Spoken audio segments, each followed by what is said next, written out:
What's up, guys? Welcome back to the EmpowerUp podcast. This is the podcast where we talk about basically how to get into the industry, kind of common pitfalls.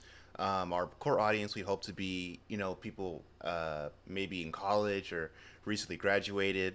We've noticed that there's certain things that a lot of people make, a lot of the same mistakes. So, anything we can do to kind of help you guys avoid those pitfalls is what we're about. My name is Byron. I'm actually a software engineer at Encore Music Technologies, located in Los Angeles, and we basically are an augmented reality company. And Steve, he does recruiting at Onward Play. And today we have a special guest with us. We have Daniel Alcos Jr., who's actually in the esports realm. So, Daniel, you want to kind of tell us a little bit about what you do, what your background is, and we can go from there? Sure.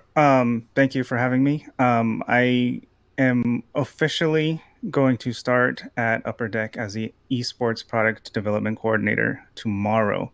Awesome. Yeah, it's so cool, and I'm so excited.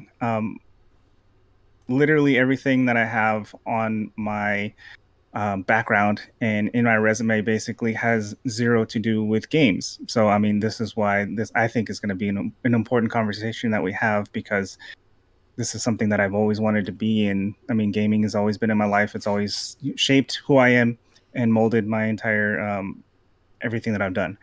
And so for me to finally make the step into going into the gaming industry was like huge and it's exciting. I have so much to hopefully share and hopefully it helps out. My previous background is mostly leadership.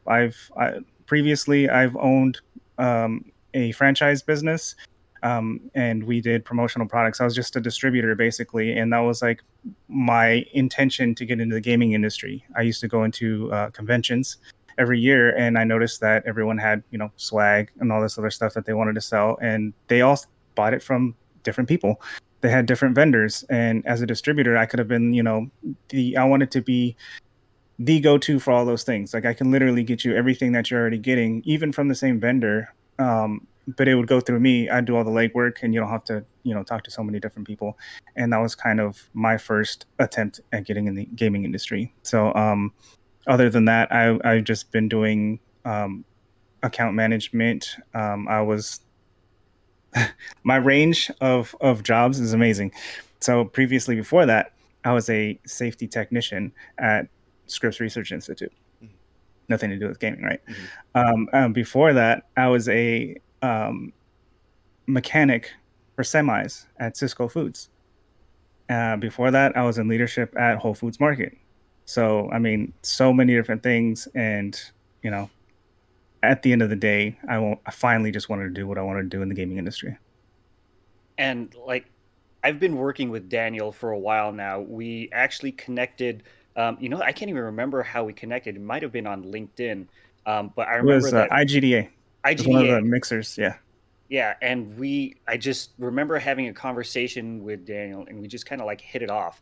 And one of the things that I've always been keeping an eye out for is people that want to make their way into the video game industry.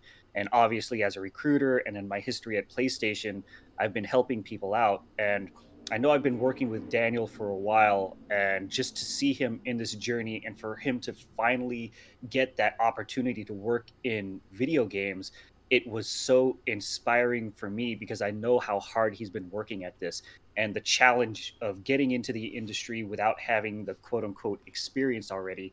And then I know one of the unique things about your particular journey was finding your way into this current role. And I remember you mentioning that LinkedIn and networking in particular was one of those things that helped you land this role. Can you go a little bit into the story on like were the people that you connected with, how did you actually connect with them, and then how did you actually get hired on? Sure. Yeah, that's 100, 1,000. I mean, I can't even emphasize the reason I got the job was networking. Um, I was so the other thing I'm currently doing is I'm the lead organizer for Twitch San Diego, which is a community group that hosts events and stuff and kind of networks for Twitch streamers, and we kind of share knowledge within each other and we kind of build each other up and give do's and don'ts and tips and tricks on how to do better at streaming. And so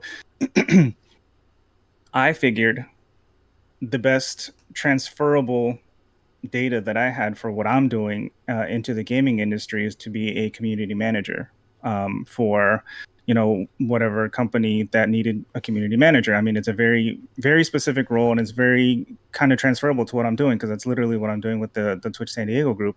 And so everything I was applying for had to do with community management.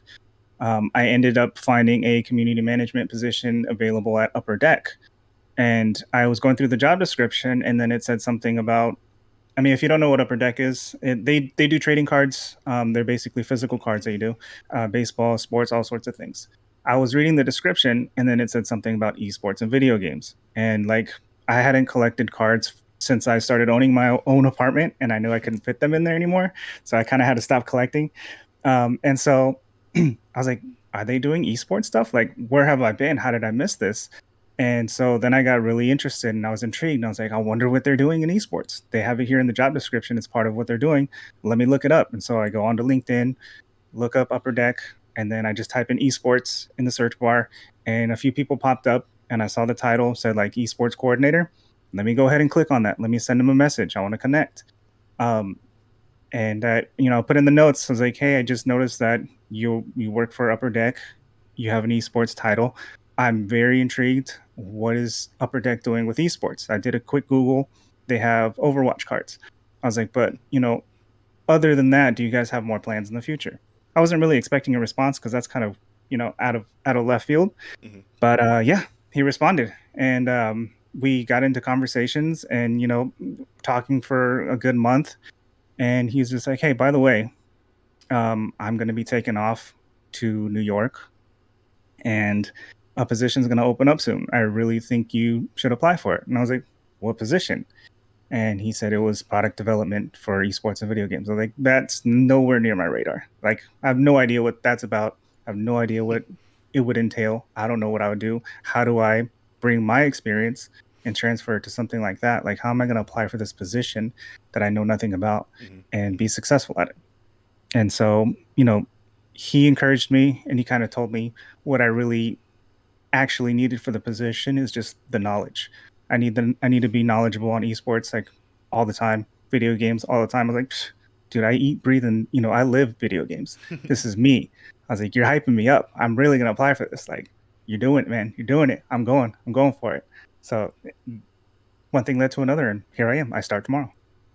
Dude, I absolutely love that story.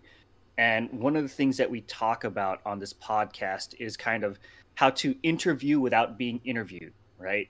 And I think we all know that during the interview process, before they hire somebody on, they're trying to get to know, like, and trust the person that they're bringing in.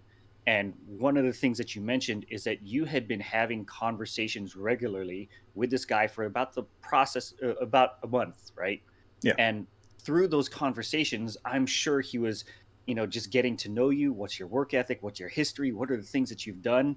And based on that information, he was able to decipher that you would be an amazing fit for the role that he's got, right? That he's aware of. So it was one of those things where it may not have been on your radar, but this is why it's important to network with people in the industry, because those are people that are on the job doing what they do, and they've always got their eye out for who are people that can essentially do the same thing, right? Exactly. You're right spot at the right time. He said he's heading out, and he was thinking, who do I know, like, and trust that could fit right into this company and pick up where I left off? And boom, you're right person at the right time. And that's just one of those things that you can't predict, but you have to put yourself out there. And I want to ask you about networking itself. How did you ever come to learn that networking would have such a big impact? Like, is it something that you picked up on your own? Did you was someone teaching this to you? Like, what's that process for you? Experience. So, like I said, I previously owned a couple businesses, and the key thing that I figured out early on was that the more people the more people the more you explain yourself to people, have good conversations, the more they know, like, and trust you, like you said, and they're going to tell their friends about it, because people have conversations 24/7 about the most random things, and something will come up and be like, actually, I know a person that was just talking to me about something like that. Let me see if he's available. And that's just by talking. And so I would join networking groups. So I would be in the Chamber of Commerce for my business. So I joined a couple of Chamber of Commerces, and they have meetings, they have network luncheons, or they have network mixers. And then you literally go in there and you talk to people and listen to people about their business. You talk about your business, and then you kind of just have a conversation. Sometimes it's, you'll run into somebody that's just only trying to sell to you. And then you just, listen and nod and say, yeah, yeah, yeah. But then when you have a good, genuine conversation with somebody, that's where it actually, elongates, and it expands your network and expands, and then you have that genuine conversation. So then you feel like you've connected with somebody, and then the next person down the road, hey, do you know this guy? He does that. You're looking for this. I know somebody that can do that. And so I learned that early on with business, and it was easy to have word of mouth referrals, just because you take that time to listen to somebody and have a genuine conversation, instead of just trying to hit it home with some kind of sell. Yeah, absolutely. And then the one of the things that you touched on is you come across people sometimes that only want to sell, Yeah. right? Yeah. Can you tell us, like, obviously you're experienced having come across a lot of people. What goes on in your mind when you come across somebody that's just purely like selfishly motivated? Me personally, I don't take offense to it, because I mean, that's what they're, at the end of the day, that's what everyone's trying to do. They're trying to either sell a product, or they're trying to sell themselves. But the way that I think of it is that they're going about it the wrong way. The more that they push on the actual sell, is the more somebody's gonna be like, whoa, you're a little sus now. You're really trying to push this on me. Like, I'm not asking for anything, but yet you're trying to give me something that I don't want. But instead, it could easily come up in a natural conversation, or just inform somebody. The more that you inform somebody, the more that they know, and it's easier for them to remember what you do. And so it's not like you're trying to push the sell. You're just trying to have a good conversation. And so the way that I process these things is that, like, oh, that person either is new at networking, or it's not the person that I want to like connect with, because they're only going to want to talk about selling me something. They're not actually interested in me as a person. They just want me to buy what they're selling. Yeah. And like that's one of the things that I've learned personally myself is that the having effective relationships, it's not just a one-way thing. It's give and take. It's how can we help each other in our lives? And it sounds like you've got a tremendous amount of experience, not necessarily selling, but just building genuine connections with people. And I'm curious, what are some of the lessons that you would have out there for others that are that are taking the same footsteps in reaching out to people on LinkedIn and trying to start those connections, but how do they do it effectively? That's a it's a hard question to really answer, because sometimes I'm in the boat where, like, I want to reach out to somebody, but then I feel like it seems like the only reason I'm reaching out to you is because I want a job from you, or I want something from you. Um, it's easiest in my mind, like, what I want to emphasize here for sure is that me reaching out to that person at Upper Deck, it wasn't for me to be like, hey, look at me, I want a job, pick me. It was just like genuine curiosity, and like I was intrigued.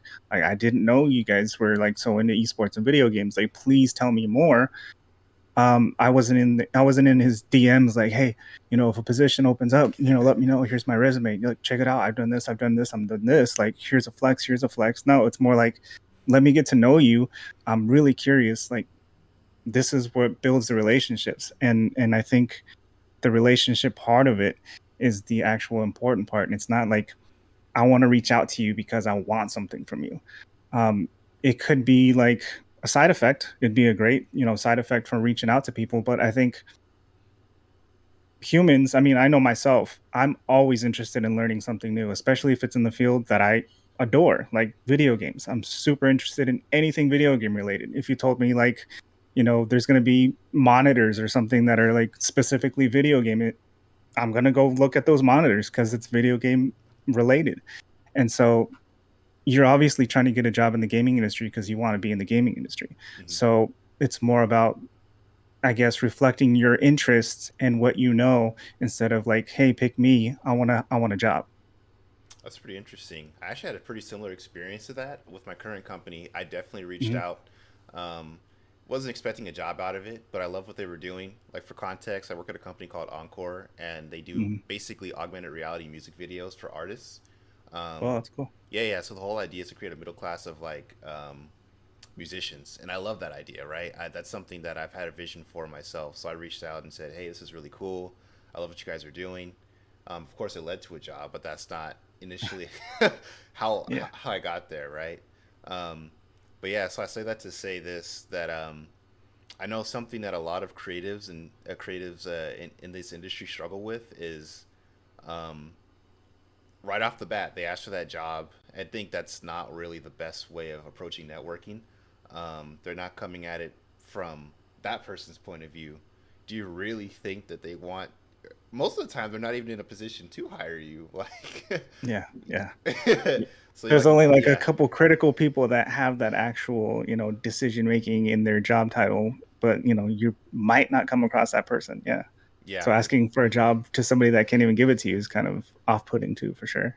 yeah, definitely, definitely. And I know that that's something that I'm just so glad that you brought that to light from a business perspective because I know a lot of creatives they kind of lack that business background or that business mindset. So I think that's just really cool to kind of keep in mind as well. And something else that you were talking about is when you're reaching out to LinkedIn, it sounded like you had a specific type of wording that you used to reach out to these people. And I'm guessing that this one particular person isn't the only one that you reached out to. So, can you talk me through the process of like, how do you find people on LinkedIn? What are you looking for? And then what's the actual process, maybe step by step, or how you word when you reach out to them? Sure. It's easy. I just literally look for what I'm interested in. So if all of a sudden I'm just sitting at my computer and then I, become interested in, let's say, Rockstar, and I'm like, hey, Rockstar's, local. Let me go check them out. Go into LinkedIn, and then I'll hit up Rockstar. And since Rockstar is such like a big company, it's, you'd be filtering through all those people forever.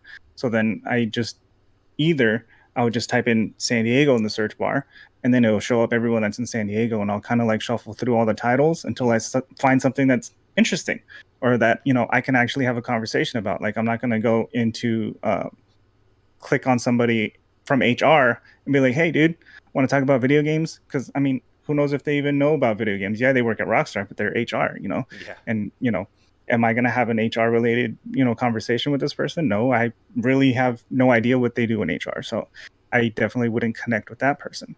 But I would look for something interesting in the title that says, like community manager, because that's somebody that's, they love talking to people. That's their job, is to kind of connect with the community. So that's an easy go to. You hit Hmm. up a community manager. Hey, are you in San Diego? I live in San Diego. Rockstar is awesome. Like, I just wanted to connect. Hopefully we can chat. I mean, that's literally about it. And if they connect, they connect. And if they don't, not a big deal because they're not, that's not somebody you knew already anyway. So Gotcha. And yeah, then I know that you mentioned that the success was reaching out to somebody at Upper Deck, but yeah, I'm sure that there was a ton of people that you also reached out to yeah, where there was no result. Can you yeah. kind of give us an idea of how long has this search taken for you to find this one person? And like how many people have you reached out across the industry? Um, I've been gradually doing this for probably a little over a year. I wasn't like in it like hardcore, like messaging like 10 people a day. I'm not like trying to cold call everyone and their mom. But like I said, I just get all of a sudden, it'd be cool. I'd love to work at Rockstar. That'd be cool. Maybe I can talk to somebody there and build up a relationship. And if the relationship building is good, they'll let you know about something that's coming up, or they'll give you some kind of information, a tip or two about just let them know that you're looking for a job at some point. Like, don't be, hey, I'm looking for a job. I just wanted to connect. Let me know when one pops up. But Hmm. it all comes through genuine conversation. So I would go through, I think it's been, like I said, a little over a year. And something will pop in my head. I'll go search them out, message somebody, and then kind of leave it at that. Let it stew for a couple of days, and then maybe I'll have another thought of another company, and then I'll go check them out, send them a message, and just let it stew. And if they respond, respond right away. Make sure that let them know that you're still interested, you still want to have a conversation. I'm not trying to sell you anything, I'm not trying to get a job, I just want to chat. And I think I've reached out to, I don't know, upwards of 50 people in the past year. Like I said, I wasn't hammering it home or anything, but yeah, I definitely want to give myself time to be able to respond too. So if I hit up like 20 people in one day and they all respond, like I'm going to be sitting there responding to 20 messages all day. So I'm definitely leaving room for that too, for an actual conversation. Yeah, and it definitely sounds like a big part of that is understanding yourself, where you're coming from, what your interests are. Because the dude brought up the job title, and you immediately said, "Hey, I don't know if I'd be a good fit for that." Yeah, But you were pretty honest from the get go. You saw where you were coming from, and it turns out that it was a good fit. So you're starting tomorrow, right? yep, Um, yeah, so that's a big part of it. Instead of trying to force that connection, like you're not hmm, going into like, I don't know, the automotive industry saying, "Hey, what are you guys doing?" yeah, and having zero, interest in that. yeah, You for love sure. video games. You have a passion for video games. So that's obviously that's an easy talking point for any of these people that you're actually reaching out to as well. Yeah, definitely. And that's one of the things that, I specifically would look for, was somebody that would know about video games. Yeah, Cause like exactly. at the end of the day, I just want to have that conversation and kind of, get to know you and build a relationship for sure. Hmm. And like I know networking has been a part of your it's kind of been part of your DNA. You mentioned that you have a history working with Twitch and Mhm. uh, and that community. Can you talk to us about um, networking in general in the video game community, and what are some organizations that the listeners out there can join to get to know other video game developers, video game professionals, video game enthusiasts? Sure. So, um, me being a huge networking type of person, this was one of the things I kind of looked up, and I was given this information at a random convention too. I found somebody that was local. I think I was in PAX West, so I was up in Seattle, and I recognized somebody from San Diego, and I started talking to her, and I was like, "Oh, she was doing a panel on community management." And so after the panel was over, I was like, I didn't know you're from San Diego. The information you gave was amazing. Like, I really want to connect with people. How do you suggest I do that? And then the first, thing she said is join some kind of networking group. There's a few out there that are pretty common. The first one she told me about was IGDA, and then IGDA, they have different chapters. I assume that's what they're called, in different cities. And then the game dev drink ups told me Oh, about those, and those are all video game specific. And me not being a developer kind of felt weird going to those, but again, I wasn't trying to sell anything, so I literally just went to listen, and it turned out to be a lot of Unreal and Unity talk, which I didn't really know know about. But hey, I was there, and I got to have conversations with people about video games and stuff like that, and it turned into Twitch conversations and stuff. But IGDA, the game dev drink ups were the two that I had the most connections with, the most networking opportunity with people in the gaming industry. Gotcha. And then I know you mentioned with Twitch specifically that you had a role, kind of a leadership role in Twitch San Diego. Can you Mhm. tell us about that experience and how you became one of the leaders in Twitch San Diego? Sure. So the meetups program is something that Twitch has going. So if you go to meetups.twitch.tv, there's a list of cities that are participating in this program. And so, you can go there and check out, whatever city you're from, and see if there's a meetup group, um, official meetup group put together. And you just go, and it's kind of like just a quick event that you go to and kind of chat with other people that are, either streamers or just love the platform, and they just want to talk about what's current on the platform, and just hang out with other like-minded people. And so I would start going to the meetups, and I think the lead organizer at the time was kind of burning out from it. And I was like fresh and I was in there all the time. I was at every meeting and I was like super excited. And I was like, hey, you should do this. You should do this. Like maybe you should do this instead. Or, it'd be really cool. It'd bring more people. And so all that involvement and me being excited kind of led me to, taking over. And, because people have burnout at some point when they're doing the same thing and they don't really see results, or it's just not the direction they wanted to take it in or whatever. And so that's how I got there, and that's how I got the leadership area in that group. Gotcha. And I know that just being able to be in the position to grab that leadership spot is so important. What would you say if somebody wanted to follow in your footsteps and be the leader of a local chapter of their organization? What are the skills that they should have to be effective at that role? Organization. You got to be so organized to do these things. And reality is that you have to be able to network. I think networking is the key to growing anything. The more that you network with people, the more that you network with people outside of, your realm as well, kind of helps you out. Like, me networking with somebody at, like, let's say State Farm Insurance, like that's not a direct connection to Twitch, but State Farm is making a huge push into like streaming into Twitch. They're like, sponsoring all sorts of people. And then that could be like, hey, I see that my company State Farm is really investing in streaming and gaming. Is there something we can do together? Actually, that'd be awesome, right? And so it's not like, don't just talk to your little group of friends because you think it's the only ones that understand what's going on.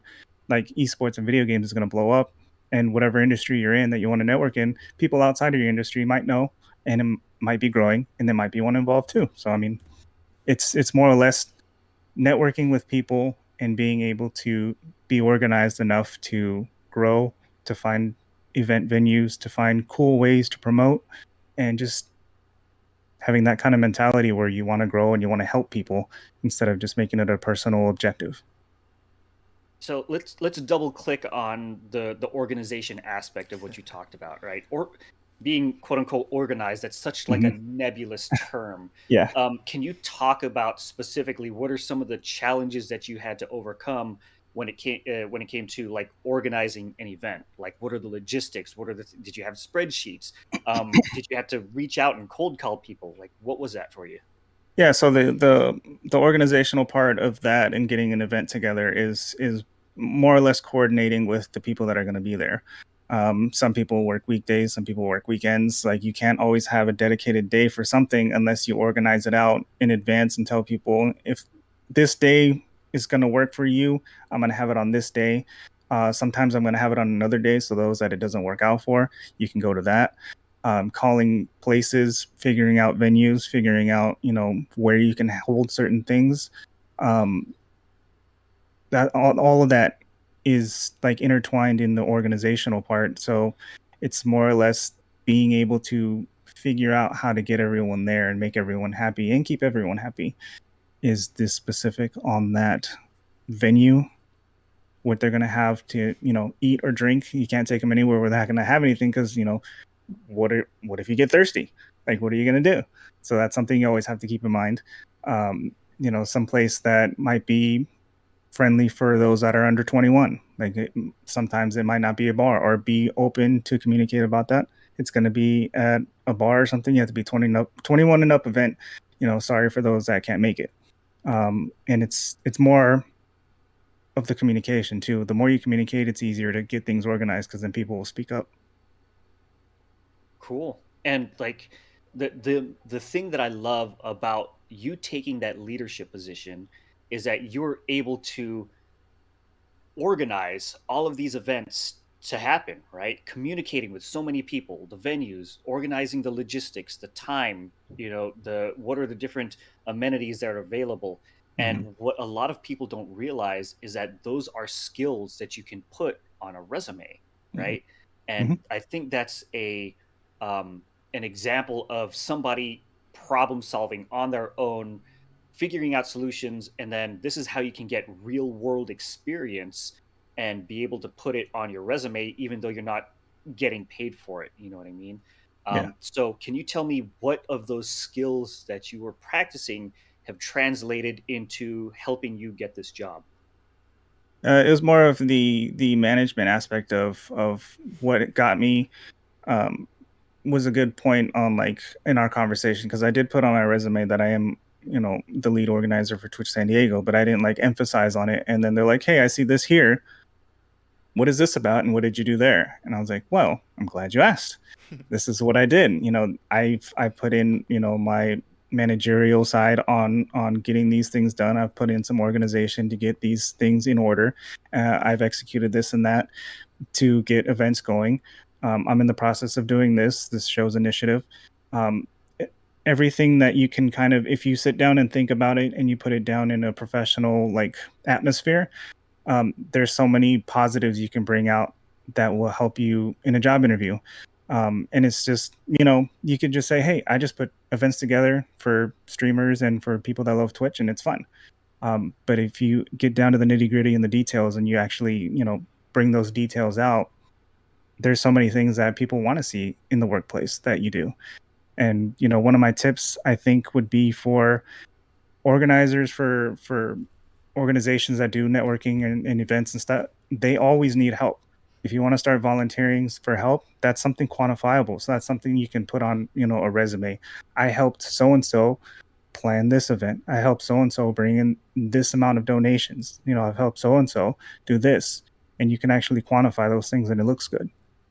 Absolutely. And like you mentioned things like fundraising, Yeah. right? And can you tell us some of the different organizations that you volunteered for where you've helped raise funds and what was your process for doing that? So, being the lead organizer for Twitch, we had during the pandemic we had a lot of virtual events. I used to try and hold meetups physically every month, but then when COVID hit, it started going virtual, and I tried doing every month, but sometimes it just wasn't as feasible because a lot of people didn't want to be there online. So one of the things I did was I would involve the Humane Society as one of them. I reached out to them. I was like, I'm doing this kind of. The way I found them actually is that I saw when I went to TwitchCon, I saw them there, and I was like, well, they're obviously interested in streaming and Twitch and stuff because I saw them at TwitchCon. And so let me reach out to them, say I'm a local, group. We're doing Twitch stuff.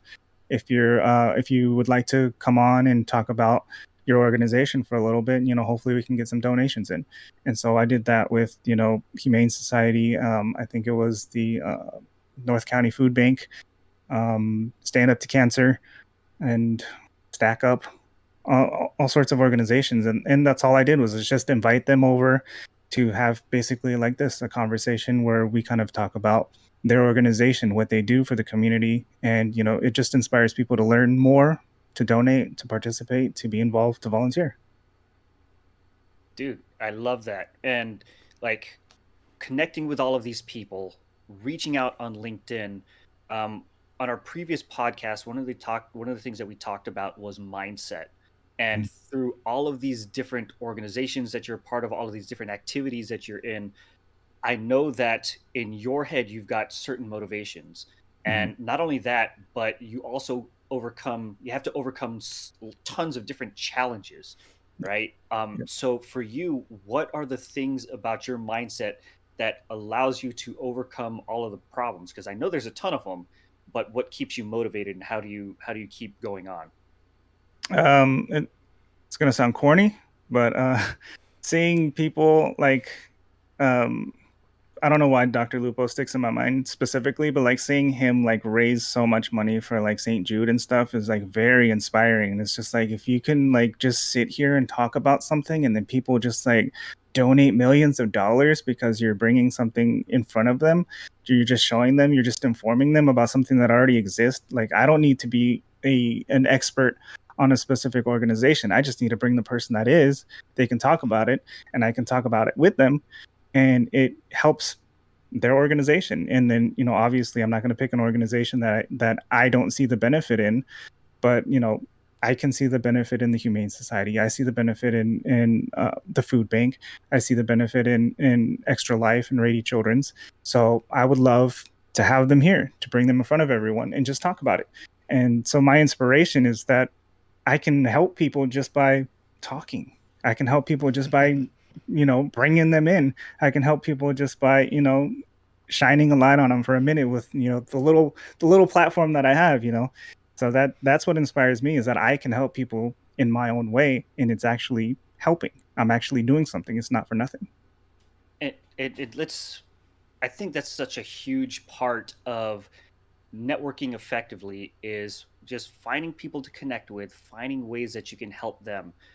Can you tell us other examples of how you reached out to somebody with kind of zero expectations, and then somehow, some way that came back to you and paid off even way more than you could have imagined?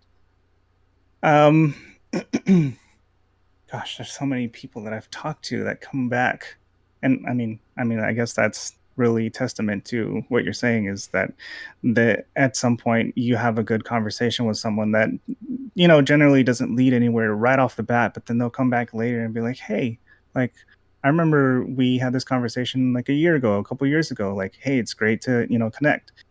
And I can't think of one specifically, but I do have kind of an example. There's someone that I spoke to at IGDA, and we were talking about video games and stuff, and I was telling him, this isn't really my realm. Like, these are developers. They're having these developer conversations, and I have no idea what's going on. But once we have that talk about video games, I'm really into it. I really want to get into the gaming industry at some point. And then, yeah, for sure, I definitely understand. And couple months, 3 months, 4 months, 5 months later, they're like, hey, I remember we had this conversation, like, I'm gonna be getting this job somewhere. He's like, maybe I can help you out with this at some point. And I'm like, well, yeah, dude, we had that conversation so long ago. I can't believe you still remembered. And then there I have somebody advocating for me that I didn't know was going to be advocating for me at the end of the day.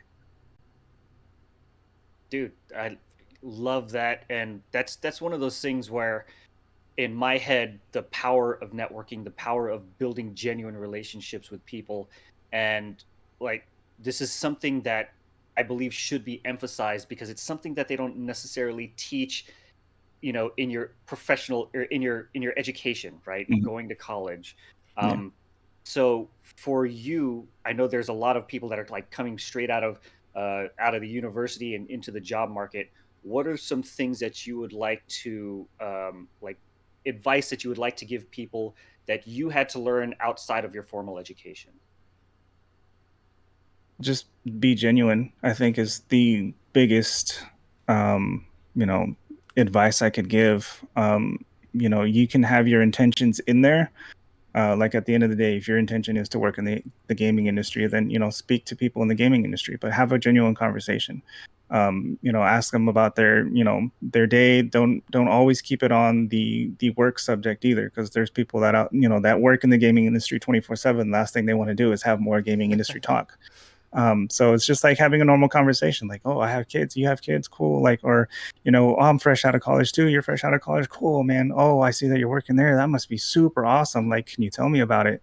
And, people love talking about something that they're excited about. So if they have a job that they're really excited about, they'll love talking about it. And then you, aspiring to get that type of job, are absorbing all of it and be like, well, how did you get there? And then you get more information to build on. So I think the key piece of information is just talk to people in a genuine conversation. No sales pitches. No, this is what I can do. This is what I know. This is what I've done. Look, check out my game. Check out my programming skills. Like, it's just more or less have a conversation. Like, I'm playing this game. Are you playing? You want to connect tonight? You want to play together? Like, that's how it goes. Dude, that's really cool. And I know, like, we started this conversation, I think before the episode even started, talking about fitness. For Yeah. instance, um, okay, so you guys probably can't see it if you're listening on Spotify, but he has a whole bunch of medals hung up in the background, which are all from what, half marathons, right? Half marathons. Yeah. Exactly, right? And that's something I think the three of us kind of have in common. We're all kind of into endurance sports. We've all, at one point or another, participated in that kind of thing. Um, Personally, outside of work, that seems like a much more fun conversation to have than, Yeah. hey, like, what do you think about crunch, or what do you think about uh programming this, like, you know what I mean, the stuff like Yeah. that. Yeah.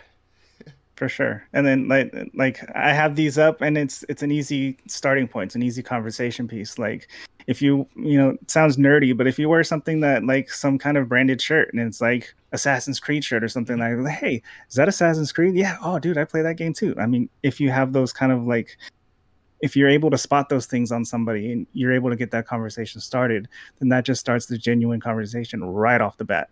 Like, oh, I see that hat. The hat is from, you know, whatever sport. Oh, it's a Padres hat. Hmm. Hey, you like the Hmm. Padres? I love baseball too, man. I love the Padres, you know, stuff like that. And it's just having a conversation is the easiest and the best advice I can give. Yeah, man. Like something I even noticed too. Like in the background, I see Donatello just kind of hanging out there. Yeah, that's my dude. I love Ninja Turtles. Yeah, so funny story is that it was me, my brother, and my two cousins. So it was four of us boys, and we're all around the same age, and we would all pretend we were Ninja Turtles, and I was Donatello every time. That's cool. And so like literally we kept our turtles and that's who we are. Like if we were talking in conversation and somebody brings up Ninja Turtles, we'd be like, oh, he's Leo. Oh, he's Raph. He's Mikey. Oh, I'm Hmm. Donnie. Yeah, Dude, that's that's really it. cool. Yeah. And like I absolutely love that that analogy is that like you have you guys, your family each have your own personalities, Hmm. and um getting to know the mentality that you had like why would you choose Donatello out of all of the turtles? How did you identify with that one? uh Me, out of the four of us, I was always the one to like sit back and analyze something before jumping head straight into something. And we all played video games together, so it's easy to kind of like know who that person is, because if we played like a four-person game, I'd be the one in the back kind of like seeing what's going to happen first. I'm not the one rushing forward and like, you know, coming across a trap or something, be like, hey, I mean, I told you should have kind of, you know, looked around first, right? And so that's one of the main reasons. And then I was the oldest, so I was always like, I don't want to say smarter than them. I was just I've been alive longer, so I know a little bit more. And so it was more or less that I've experienced that you probably shouldn't do that. And they're like, oh wow, how'd you know? You're so smart. And I was like, I'm not really smart. I've made that mistake myself. It's just I did it first. So it was more or less the, you know, the smartness of Donatello. And I was like, yeah, I'll take that. I'll own it. Yeah, that's me. Cool. And like that's such a great point, like learning from video games, learning from experience. And for you in particular, wanting to work in video games, I know you're a gamer. Mhm. One of the things I want to see is like how has video games impacted your life? Like how have the lessons that you've learned from playing video games benefited you as a person professionally, personally, anything? Sure.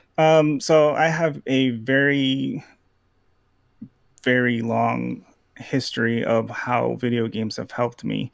And it's not until recently that I realized these things. And so, video games in my entire life will always cast in a negative light. So it's like, oh, you're gonna, you know, rot your brain, you know, all those things that you know your parents tell you when you play too many games. But it later on in life, I realized that it's actually helped me a lot more. So I have ADHD, and as a kid, it literally calmed me down. It literally kept me in one place. It literally kept my mind actually moving. So I wasn't the type that would just turn on a game and kind of like just move forward with it. I'd find ways to make it funner, or I'd find ways to make it more, to do it faster, or to like, I was always looking for better ways to do something in the game. And I would be the one that replays the game 10, 20, 30 times to see if I can do it faster, you know? And those that's what kept my mind going. That's what kept my mind kind of trained on, you know, there's more than one way to do this. There's Mm. ways to figure out how to do this better. There's always a way to improve. There's obviously on certain things like the original like Mario Brothers, there's literally only one speed you can do it if you're a speedrunner. That's literally the fastest you can physically play the game. And at that point, I'd move on to another game and then do that to another game type of thing. Um, World of Warcraft shaped a lot of my organizational skills. Questing, having the quest objectives listed up, taught me how to write lists, taught me which quest to do was more important than the other, taught me that doing smaller quests gives me a little bit of XP, but if I can knock out a bunch of them, it adds up to more. So, you know, things like that kind of help me organize, kind of help me make lists, kind of, you know, I made my own quest list for the day, basically, and stayed organized. And I mean, I can literally go on for hours on how games have helped me. So it's, I don't know. It just took me a long time to realize these things because it was always in a negative light. And I never talked to anybody about video games because they're like, oh, you play video games? Dude, you're like 20 something. You shouldn't be playing games. You should be working. So Jokes on you I don't know. now. Yeah, right. Joke's on you now, buddy. Video games are everything. So it was a very love hate. Well, it wasn't a love hate. It was a love embarrassment kind of thing. Everyone around me made me feel embarrassed to play video games. So it was never something I attempted to get a job for. First of all, and I loved them so much that I kind of scared myself from getting a job from it. I kind of held it in a very, very high platform, like, oh, only gods can work on video games. Like, who am I? I'm just like this pleb. What am I going to do? Right. And so I was on that mindset for a long time, like I said. And it was just until recently, like I'm in my 30s, and like I finally made the decision to actually attempt to work in the gaming industry. And like I'm curious that struggle. I think that's something that we've all had, especially growing up and having that always drilled into our brains that Mhm. video games are going to rot your mind. What what was the what was the buildup, and how did you finally make that decision to say, you know what, I'm gonna fucking go for it. I'm gonna work in video games. I don't give a crap what other people think. What was that journey like for you? It was a long journey. It was a hard journey. It took a lot of disappointment to finally get there. It took, being disappointed. I guess the last straw is what they say.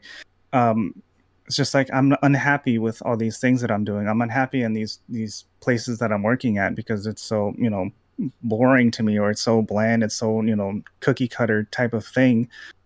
It's something that I'm not interested in. And so at one point, I got laid off from one of my jobs, and that's when I started my own business. And then I was like, whew, my first business that I started was like a third party IT. And I was just like, dude, I love, I play games all the time. I build my own computers. I was like, oh, I build my own computers. I should do IT stuff. Yeah. So I did all the certifications. I wanted to be a network admin. I started my own business. I started reaching out to people, and somebody picked me up. But then it turned out to be like I was a just a help desk. Like, oh, my mouse isn't working. Can you come, drive all the way down here and fix my mouse? I was like, I'm a network admin, or even a server administrator. Like, I don't want to be going down there and fixing your mouse. My screen is flickering. What does that mean? Probably you need a new screen. I mean, I don't know. I mean, that's not what I'm here for. So that's what it ended up Yeah. turning into. And I was just like, this isn't fun. Like, you're just calling me for like the tiniest reasons. I was like, maybe this isn't where I want to go. And so then I let that business go. And then that's when I made the first decision to get into the gaming. And so I was just like, I have no gaming experience. I'm not a developer. I'm not, I don't write code. I don't draw. I'm not an artist. I was like, how am I going to get into video games? And I was going to conventions, and I was like, oh, I think my way in is through supplying conventions with swag, and that way I can kind of help the gaming industry with zero experience in the gaming industry. I don't have to be let down trying to get a job in there, and I can work from the outside and kind of still help in that way. And then conventions disappeared, so then I was like, oh, awesome, cool, there goes that one. And after that, once that happened, which is obviously now with COVID, I was just like, you know what, I can work in there. I was like, I don't see why I can't. I like so many, gaming industry jobs are like normal jobs. It's just Yeah. I need to stop looking at it as if it's like some huge platform that I'm never gonna reach. And be real and be like, it's just a job. I can do this. I've had plenty of jobs. I'm good at jobs. It's just gonna be in the gaming industry. I'll bet that once you made that realization, it made it easier to approach people in the gaming industry as well. Oh yeah, for sure. For sure. And like I'm curious, now that you're getting your foot in the door, Hmm. how do you see your career evolving? Like obviously this is the first step. Like Yeah. what are your goals longer term in how you want to incorporate video games into your livelihood? Have you thought about that? I haven't. I'm so like flabbergasted that I'm here, that I haven't even thought thought of anything after this, right? This was like the goal that I didn't think I was going to get to, and now that I'm here, I'm just like, hey, where to now? It's just like I just dropped into like this open world MMO. I'm just like, I don't know what to do. Let me just figure it out. Pick a And so quest. yeah, just being in the industry is gonna, I'm super excited, and I literally just want to help. I'm not, going in, oh, I got to do my 9 to 5. I was like, no, I'm gonna help the gaming industry. I'm actually gonna do something. So it's like super motivating, and hopefully, um, you know, building my career and building my experience, I get into a position at some point where I have the ability to make decisions that actually make a difference in the gaming industry, Hmm. or like, I have really good directional um, opportunities for companies to help them out. That's, at the end of the day, that's what I want. I'm not trying to like be an owner of some company. Hmm. I'm just trying to help the industry, and if it takes me down a path that I want to go in, then I'm all for it. Yeah, and so we are nearing the end of the podcast, but before we sign off, I understand that you have an event that's coming up at the end of the month, right? End of Yeah, November. I do. Hmm. Do you want to talk a little bit about that? Sure. So Twitch San Diego, we are putting together a large group event for Rady Children's. We're going to support Extra Life. It's going to be on November 20th. The broadcast is going to be from 2 to 8. Um, Twitch.tv/San hyphen Diego. Pretty sure. And no, that's wrong. It's Twitch_San Diego. That's what it is. And so I've hired a production company, and they're gonna be taking care of the production 100%. So it's gonna be amazing. They did a really cool Dungeons and Dragons event on Halloween, and that stream was super cool. So their studio is like kind of like the Mandalorian set, where they have like the round Oh, that is so LED thing. cool. Yeah, it's gonna be amazing. So they all like sat in front of it, and then they had these crazy graphics behind them, and like dungeon monsters coming out, and so I'm expecting it to be like super awesome. And I've hired on a couple of amazing hosts to do it, to be the host out there for that. And I'm gonna have a regional Smash tournament in Chula Vista, and it's already getting like 100+ people already interested in doing that. And so all of this is going to be benefiting Rady Children's and Extra Life. And so I'm going to do everything I can to make sure that's out in front. And yeah, and there's going to be a live mixer as well. It's going to be right down the street for a few hours. I think 3 hours, probably 1 to 4. And it's going to be at a restaurant called Las Tres Catrinas, and that's in Chula Vista Center. And I'm going to have giveaways there. I'm going to have vendors there. Logitech's going to be there. They're going to have a cool demo. They're going to have products. It's just going to be super awesome. It's the biggest event I've put together, so I'm super excited. Dude, that is so cool. And do you have any particular? I know you mentioned that you're looking to raise money for Rady's Hospital. Mm-hmm. Do you have a goal that you're looking to reach? No, not at all. Like, I don't want to set any expectations. I'm gonna put some numbers out there. I'll put like an initial, like, let's say I want to reach 1,000. If we hit 1,000, hey, I'll bump it up to like 2,500, and then 5, and then like every milestone is just gonna be like over the top. Like, it's just anything positive. If I come up positive, then it's a win. Awesome. And then you also mentioned a Smash tournament. Yeah. So what are some of the details of this tournament? Because I'm sure we've got a lot of Smash players out there. It's going to be in person, and it's going to be at Legend Gaming Center. That's in Chula Vista as well. I think the bracket is on smash.gg/GITG 2021. So that stands for Get in the Game. I worked with one of the tournament organizers. His name's Hazi. He goes by Slicer. And we did a huge event at the YMCA a couple years ago, like the February before COVID hit. So that was the last event we did, and he brought in like 200+ people to help YMCA and through a tournament. And I was like, why not work together again now that we have the green light to do a few things now, and I brought him on, and we're gonna do it again. So the first one was Get in the Game, and this is Get in the Game 2021, bringing it back. Awesome. Gotcha. And any Smash version in particular? Ultimate on Switch. Gotcha, dude. absolutely freaking amazing. Cool. Thank you. Thank you so much for taking some time out of your busy day to have this chat with us. Blows my mind to Sure. just have these conversations with you.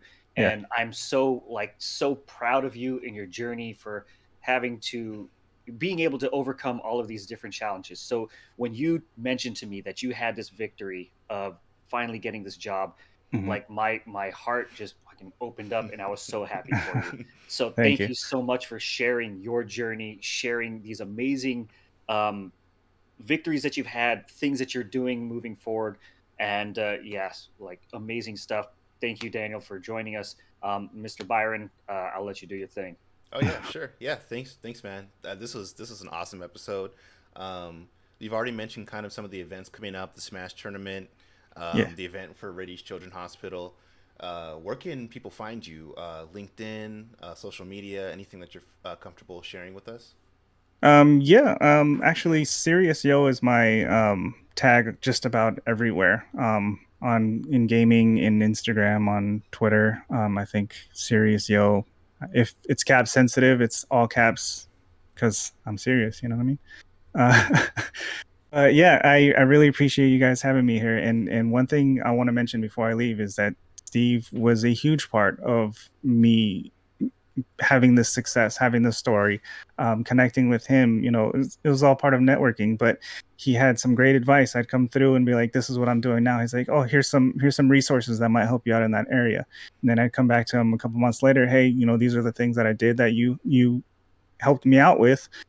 Is there anything else you can give me? Yeah, here's some more resources on maybe something else you can tweak, maybe something else you can make a little better."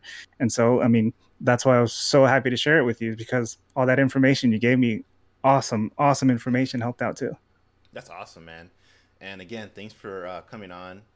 Would you be willing to come on the podcast again in say 6 months? That's because we love catching up with all of our guests and kind of seeing where they're at.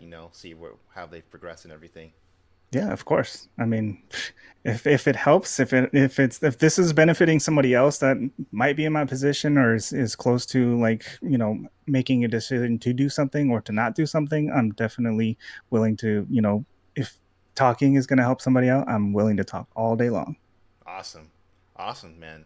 Well, that concludes this episode of the EmpowerUp podcast. Just like to reiterate, we are on Twitch. We stream every other Sunday. And we'll give you guys like some notifications on when that goes live. And if you want to find those, you can also find us on TikTok. We're actually on TikTok with Empower Podcast. Instagram, I believe we're on there as well. Twitch, and we're on YouTube. So the episodes that we post on Twitch, they get deleted after a week. So we archive it and then post it on YouTube. So you can binge watch on YouTube. You can binge watch on Spotify or any of the most popular podcasting platforms as well. So yeah, thanks so much for tuning in, guys. See you on the next episode. Hey, thank you guys. Peace. See ya. See ya.